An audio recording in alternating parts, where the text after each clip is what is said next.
In today's video, I'm going to teach you how to remove header navigation from Squarespace page. Before we begin, a quick note on what we're accomplishing. Your header navigation in Squarespace is powered by the pages listed in your main navigation.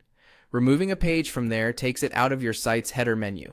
In this walkthrough, we'll use the built-in controls to remove that page so it no longer appears in the header. Start by signing into your Squarespace account and opening your site. From the main dashboard, click on Website. This takes you to the place where you manage the structure and design of your site, including pages and navigation. It's the hub for organizing what appears in your header. Next, click on Pages. Here you'll see sections like Main Navigation and Footer Navigation. The pages shown under Main Navigation are the exact items that appear in your header menu. If a page is listed there, it shows in the header. If it isn't, it won't. Now hover your mouse over the page you want to remove from the header. When you hover, Squarespace reveals quick actions alongside the page name. This is a handy way to make precise edits without digging through extra menus. Double-check you've selected the right page, especially if you have similar names or nested items. Click the delete icon that appears next to that page. It looks like a small trash can. Clicking this indicates you want to remove the page from your site. Be aware that deleting here removes the page itself, not just the link in the header.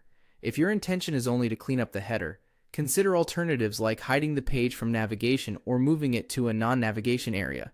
But if you're sure the page is no longer needed, proceed with delete. A confirmation prompt will appear. Click Confirm.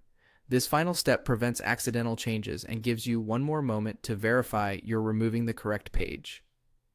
After confirming, Squarespace will update your site structure and that page will no longer appear in your header navigation. Once you've confirmed, preview your site to make sure the header looks the way you expect. If you don't see the change right away, refresh your browser. For best results, also check on Mobile View to ensure the navigation drawer reflects the update. Quick tip, if you only wanted to remove the link from the header but keep the page, consider using options that hide a page from navigation rather than deleting it entirely. And if you ever remove the wrong page, check your site's deleted items or backups as soon as possible. That's it. You've successfully removed the page from your Squarespace header navigation.